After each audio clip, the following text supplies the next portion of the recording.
দেখুন এখানে বিশাল একটা বট গাছ হয়েছে, রাবার গাছ বিশাল বড় হয়েছে। দেখুন রাবার গাছটা বিশাল মোটা হয়ে গেছে শিকড়টা। আর এখানে দুটো পাম গাছ আছে দেখুন।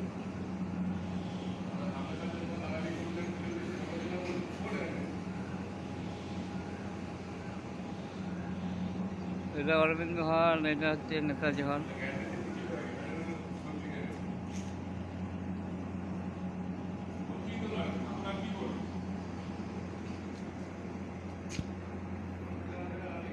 দেখুন আমি এখানে কাজ করি হোস্টেলে, রান্নাবান্না হয় তো এখানটা, ওই জন্য হোস্টেল, ওই জন্য এখানে ছবিটা তুলছি, তুলে আপনাদের দিচ্ছি। রাবার গাছ, আপনারা সবাই লাইক করবেন, শেয়ার কমেন্ট করবেন।